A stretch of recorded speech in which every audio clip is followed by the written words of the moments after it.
si ce conflit activait une prophétie? On parle de l'Iran comme d'un danger à surveiller, mais on oublie que ce pays était déjà mentionné dans les anciens textes.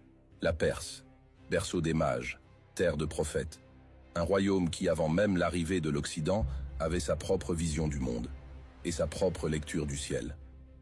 Mais aujourd'hui, ce que l'on appelle programme nucléaire cache une guerre invisible.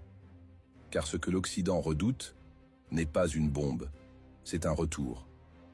Un retour à un ordre ancien, où Jérusalem ne serait plus le centre, et Israël, le point de bascule.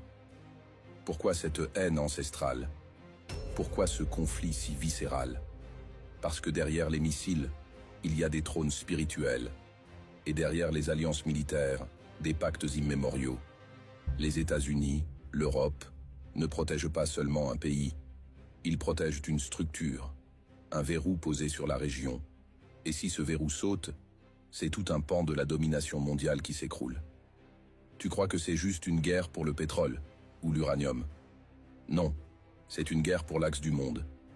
Et ce que cache la pression sur l'Iran, ce n'est pas la peur d'un missile, mais la peur d'un changement de polarité. Si l'Iran, soutenu par ses alliés, répond à une provocation directe, alors la guerre ne sera plus régionale, elle deviendra mondiale, car derrière Israël se tiennent les États-Unis. Et derrière l'Iran, la Russie, la Chine et d'autres puissances de silencieuses. Les prophéties parlent d'un conflit où tous les rois de la terre seront entraînés. Et ce n'est pas un mythe.